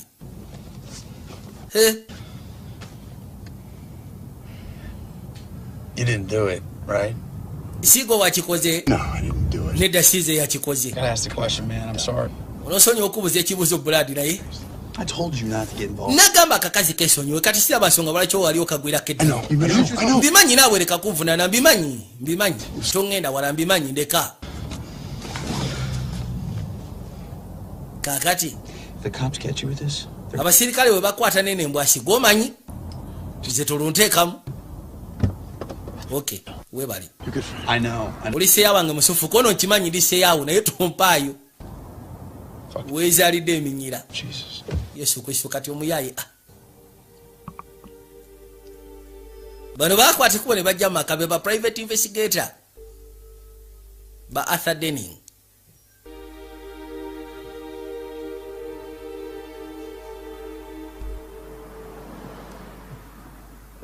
Bibade bagenda maaso n'ogezaako kola okunoonyereza ku Nakyala. If there's anything more I can say. Waliwo ekirala kye mwetaaga mbagambe? Bano baatula butuuzi wansi. Emily Hines before? I'm sorry. Wali osikanyeko Emily Hines before. Munaasonyiwa mwe baani? Joe, Bilson. Mpitibwa Joe Bilson. Jane Clementi. Ono Jane Clementi. Tuliba private investigator. Tukole ya road. Ridley contracted by Arthur Denning. She has no comment. Taina comment wemba temuli basirikali. So I suggest you leave. Nina basa amufulume mugende. You do realize the woman discovered dead. Okimanyi nti mayiti bagizudde mu nnyumba y'ono. Mayiti enfu ng'ate abadde akola obwenzi eri bbawo oyo. Mr. Denning is willing to offer. Mr. Denning mwetegefu ogezaako kubanga ofalinga balooya ab'omulembe okuwoleeza nakyala. This is a manhunt and he's a... Kyolina ogezaako okumanya nti bbaawe bamuyigga ate ng'esaaze wetwogerera bbaawe figurative. Kiyo kyokka kye kisobola ogezaako okuyamba nakyala. Amy Campbell. Seems Ms. Campbell. Waliwo omukyala ayitibwa Amy Campbell. On numerous occasions. Yalaba bba wa nakyala yalabanga roodi ng'akwata ekkubo okuyingira mu maka ga Emily okumala ebbanga eriwera. But you don't. Mwe bwe mba temuli basirikale mufulume. Emotion if you need me to. Or... Mwagala ngezeeko filinga emotion. Mwagala ntani mufulume. You mind you call us? Wanaabawo ekiriwo kyonna onoosobola otuyita. Mukazi wattu yali asirikidde awo wasirikidde. Bagambye nti balina n'omujulizi ayitibwa Kambo. Amy Kambo. Yalabanga roodi ng'ayingira mu maka ga Emily okumala ebbanga eriwera. Era asobola ogezaako okubeera eyewitness asobola okujulira. Nga toze erudda. No kabaka sebo yateekako bulungi nnyo. Mala okussaako. The cops keep circling my house. It's freaking me out. Bano abasirikale bwe kasira bakwata ekkubo ne bajja bantiisa. Yeah, it's my neighbor Hannah. Or whatever her name was. They still haven't figured out what happened to her. Era ng'agamba nti ensonga erabika ekwatagana ku neighbor we ayitibwa Anna. Oh, it's freaking me out. Obali erinnya lye simanyi kumanya. Kaba koogera ku ssimu omuyayi yakawujja omuggo. Yakakuba kiboko. Kakyekula omuggo kwembule. Nikagwe tali ne katandika okunyiiziira. N'akyusa katwanga. Kagenda akomawo. Kakazi katu mu kutya. Ne kakwata ekkubo kajje kasituke. Njagala olabe. Mu kutya kakwata ekkubo ne kasituka. Kwe kuyita banaye mu nnyambi. Ne katekuka kayisooka agudde ettale. Uli ali serious katwanga. Agira esinga. Yagala gireeta ng'eriko n'obumaasuka. Katonda wattu.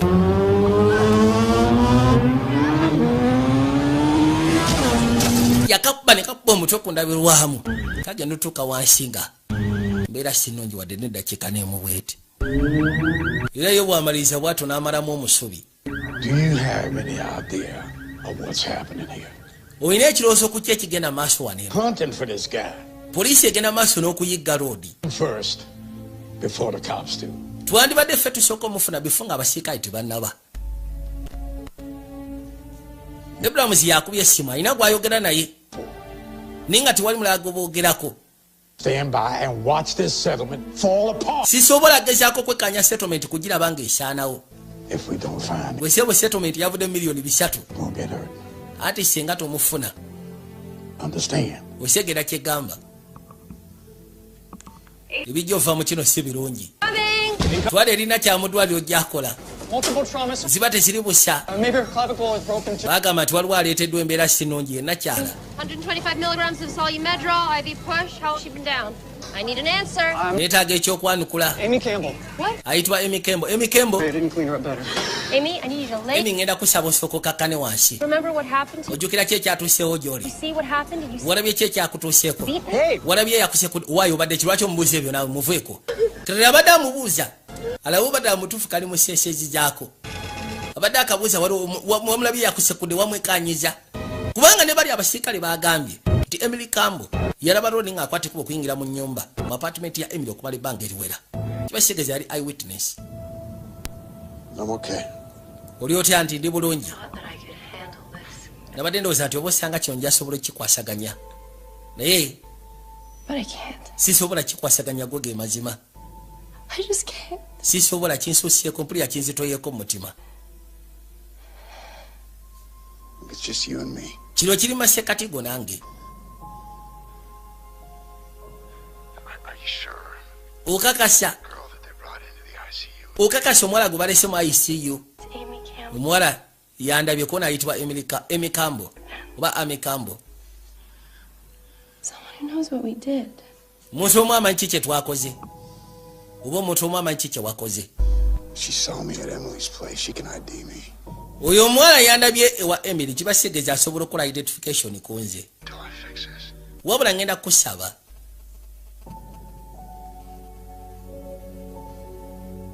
All right, babe, I love you. Njagala okimanye nti kuyagala.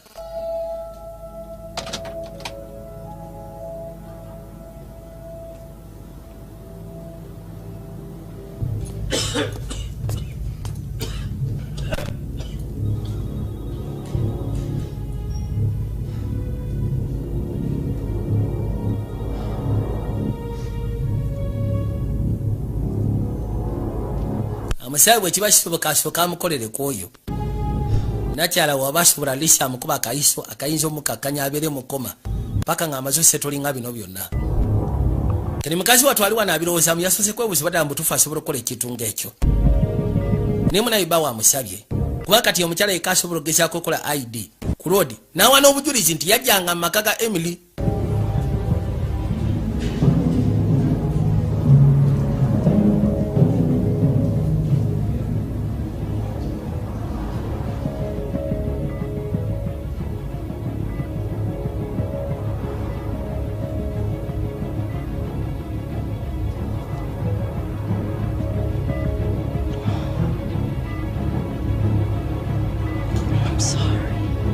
Ati munayo n'osonyiwa.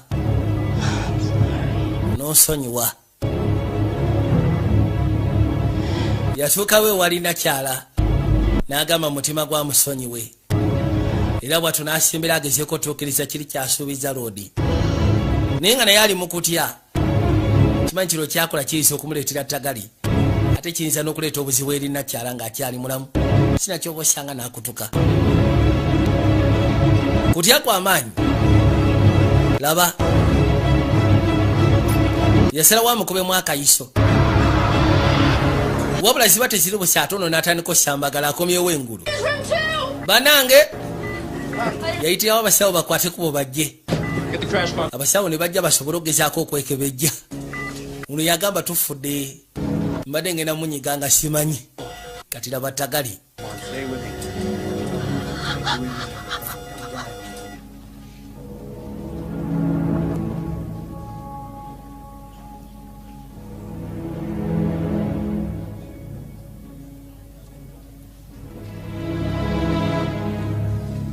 Ziba teziri busa. Ekyadi ya maiti yakwate kubo kuva kyebika nakyo atasobodde simatuka. Ne kano kalabika kabadde kaze kumaliriza ye. Mukazi wattu n'atambula bulambalamba n'avaayo. Newankubadde si yakikoze naye ate avuddeyo mu kutya.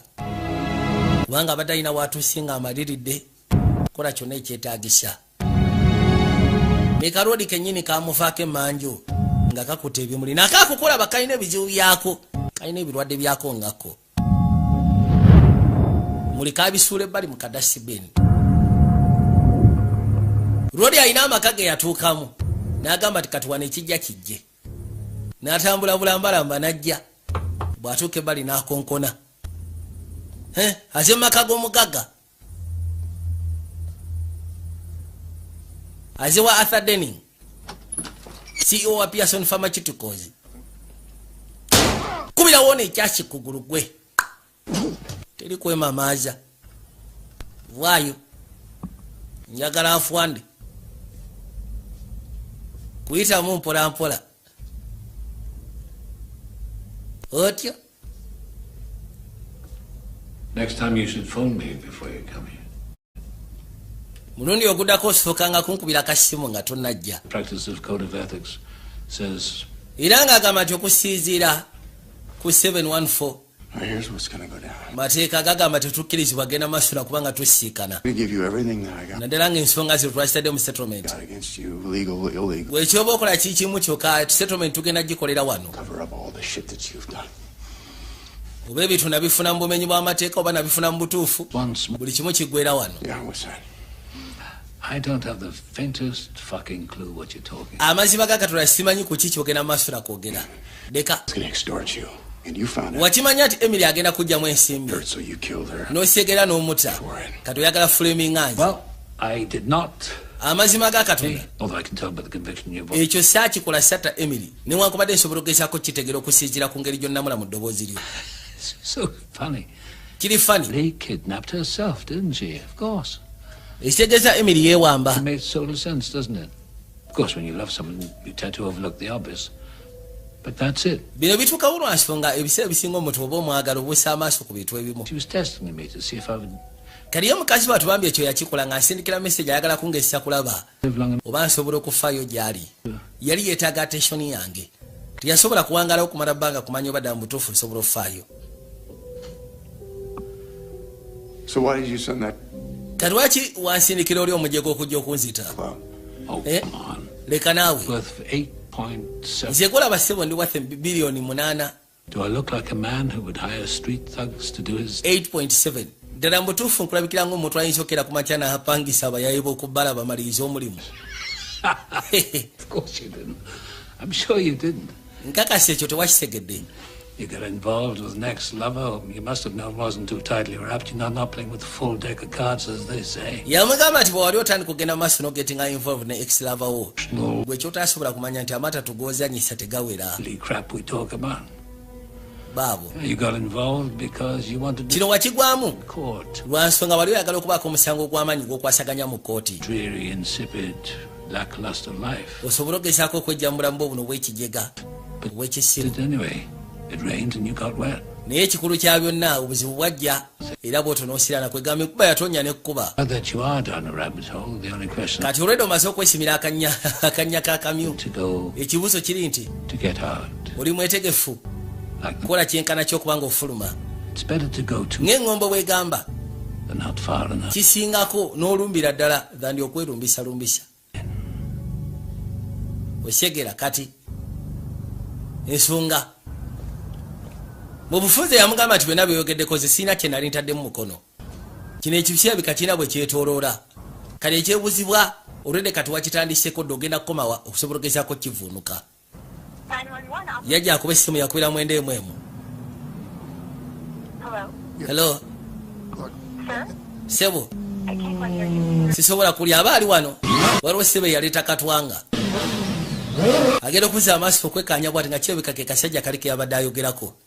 Kano akasajja kasindikiddwa muntu omulala wabula si Kabaka Arthur Denning. Arthur Denning yamugambye nze sente ze nnina sisobola kera ku makya ne mpangisa muyayi wa kubbala kunkolera mulimu.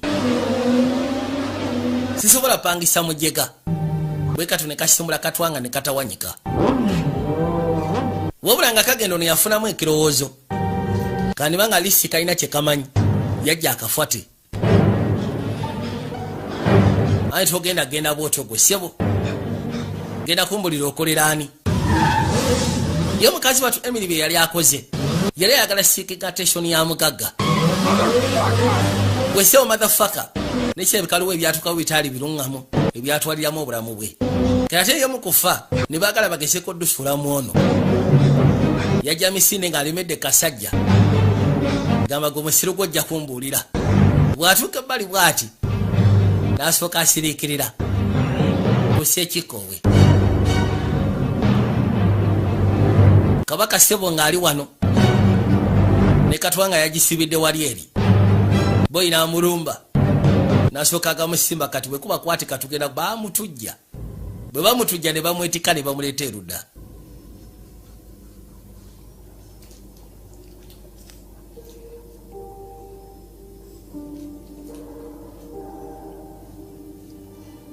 Gye baali bamulese ne nakya gye baali bamulese mukazi we.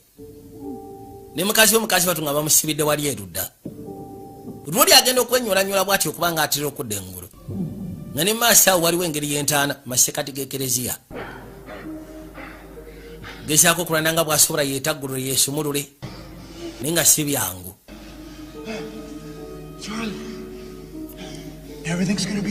Buli kimu kyonna kigenda kubeera okay.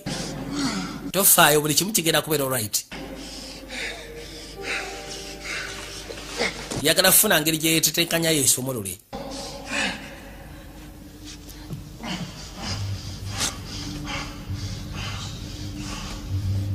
Kasajja nno kaze. Who are you? Gwe ssebo gwani? Hey! Gwe mbuuza gwe. Who the fuck are you? Gwani? When they find you, you're looking at 3 counts of murder, 1. Yamugamba nti singa kwata ogenda kubosiikana emisango gya mirundi 3.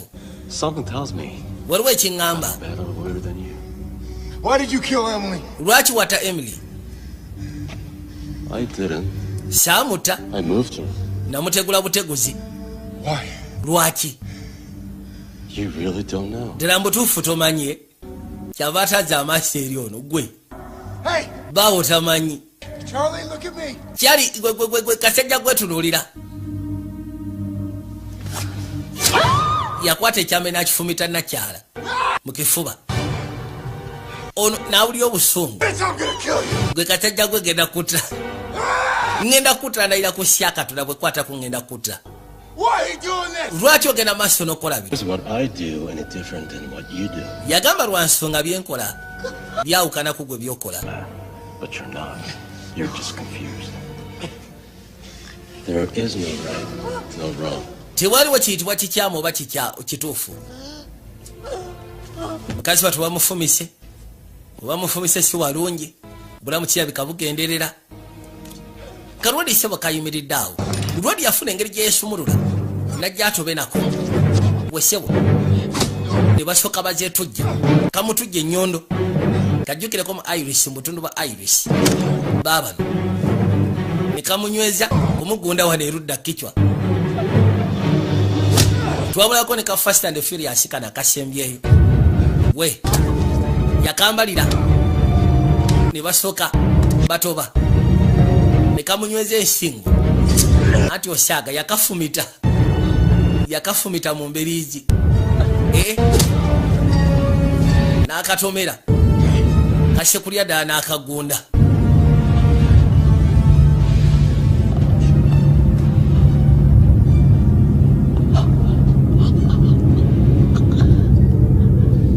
Wabula ye mukazi watu bambi embeera sinungi yeetaaga kuddusa mu ddwaliro ng'obudde bukyali.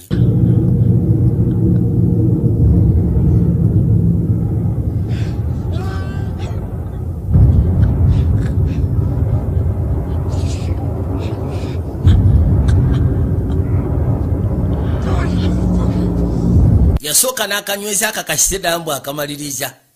Era ng'ayagala kakasisa mbu obulamu bwe buvuddewo. Gendo kasufule bali naye nga n'obwannakyala bwo tebuli bulungi. Mukazi watu naye bugenda. Yamuddusa n'amuleeta mu masekati g'eddwaliro.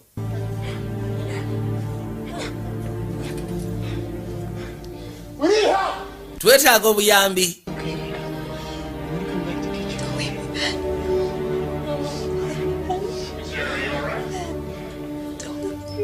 Ati bambi tondeka. Ofisa yajja. Is she gonna make it? Olowooza n'asobola simatuka. Listen, man, just leave town. You have to. Gwe ky'oba okola kikimu kyokka wandibadde ofuluma ekibuga kuba kirabika byayonoonesa edda gy'oli. Now, Nedda. the laptop from the guy who tried to kill me. Twasobodde ofuna laptop okuva eri gayi yabadde ayagala okuzita. I need you to try to decipher it. Neetaaga ogezeeko gidisaifinga. Mbeko information gye nzijjako. I think I figured out who did this. Ndowooza amaze ne ntegeera ani agenze maaso n'okola kino. Maze n'ategeera ani agenze maaso n'okola kino. Ekisigalidde ku mulumba bulumbi musalako. Kaitwadde bali ka restaurant.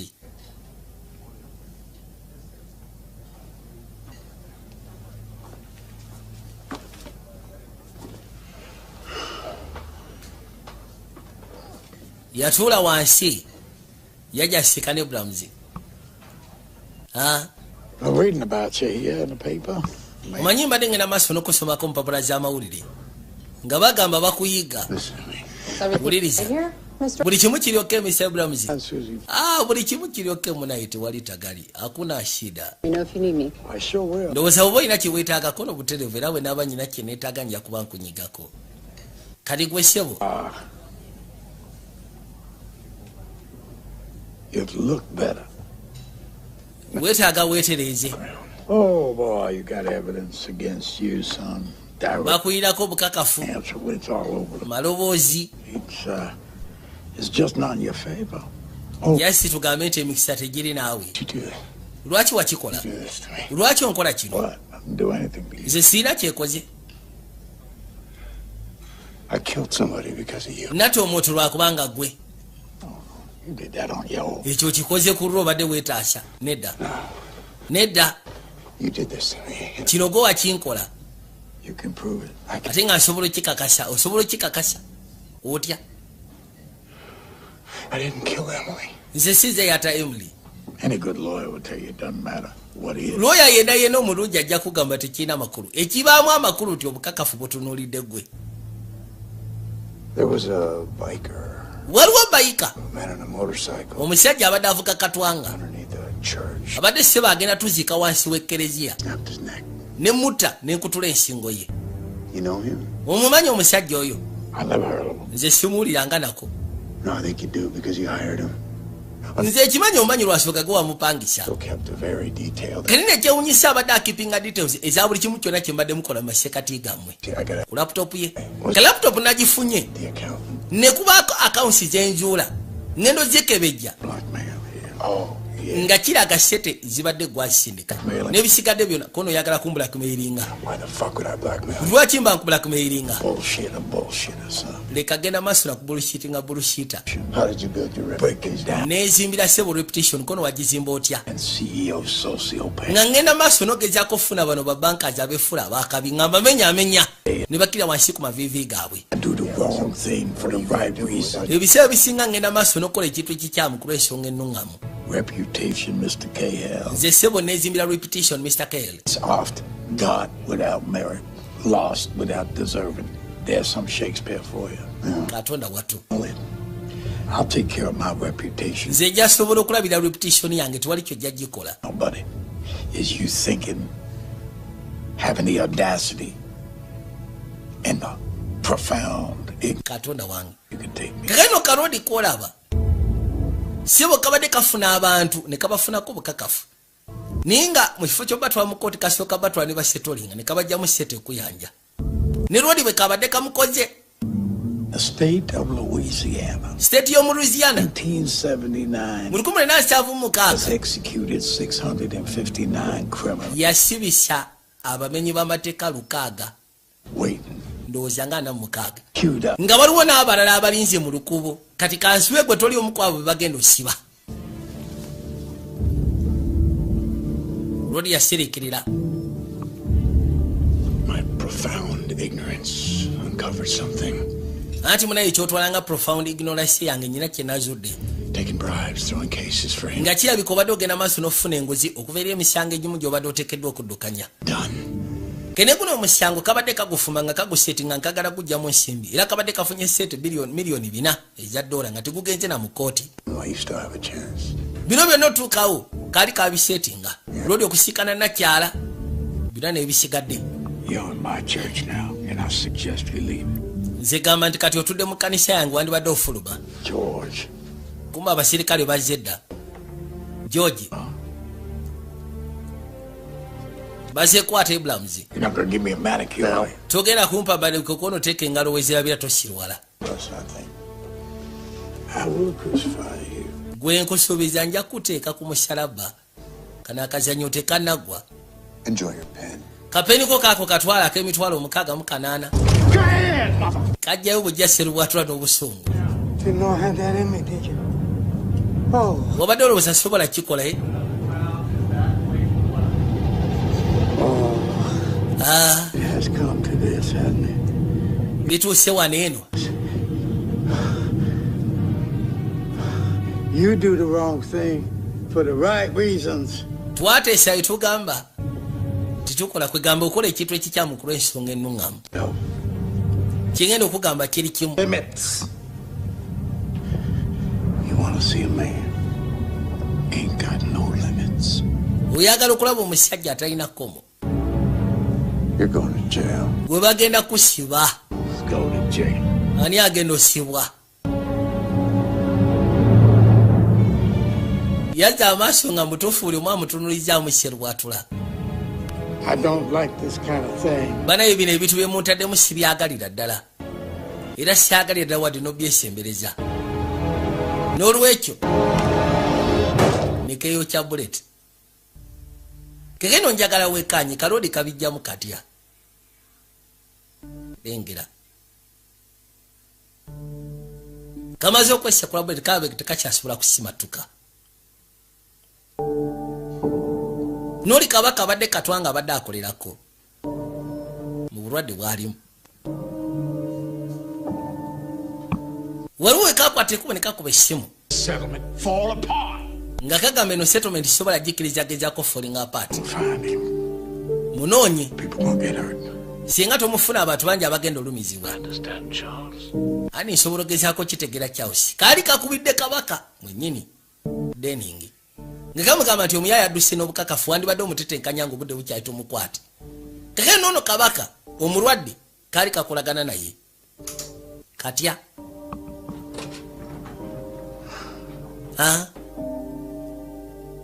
You have a second thought? simanyi otandise okwekuba mu mutima I'm dying. nze nfa I know that. ekyo kimanyi ofa bulwadde bukuseesedde You ever come work for me? lwaki wajja n'onkolera Work for you. ekyandeeta okujja okukolera ggwe The same thing. kwa nsonga nali ndowooza twetaaga ekintu kyekimu There's no truth tiwaliwo kye bayita mazima in my life.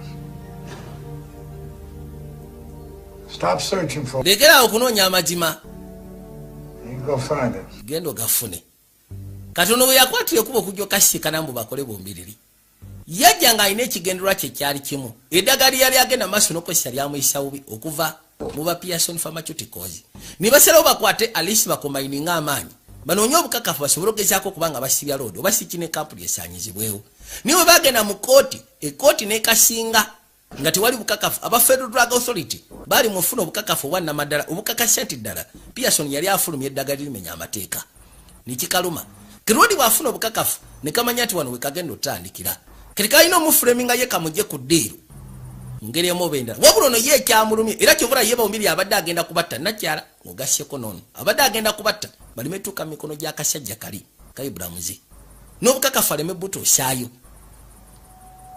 lwansongako kaali kagoba funa ssente nga ssente ebisinga ekisingira ddala byonna ssente kazifuna nnyo mu settlement kasita kafuna obukakafu nga kakwa deposition nga mujja mutuula nga muteesa mu ngeri emubendera lodi abasettinga ebintu byabwe bagenda ssenguka bava wano aliwo byeyazuula ebyamwewunyisa bwabizuula yasooka n'atuula ebbali ng'awulira mu butuufu n'omutwe guwuumye abizudde mu bintu bya mukazi we naye tategedde biki era byazze bitya wano eno mukazi wattu yali wano baagala settinga kuvaako wano eno yatuuka waali yayina alubamu gyayisa mukono wange wangi waliwo ebinemi okutegeera ngenda kubuuza kino aliisa omulundi gumu gwokka njagala ombulira amazima nga tonneekwekeredde yali so sirias era kyanasooka ateeka wasi akatabo oba alubamu kiki weetaaga okumanya lwaki kuno kuwunyako perfume ya Emily kubanga akimanyi gwe teweekuba perfume kijja ki okubanga ku lugoye kuno kuwunyako perfume ya Emily buuza mukazi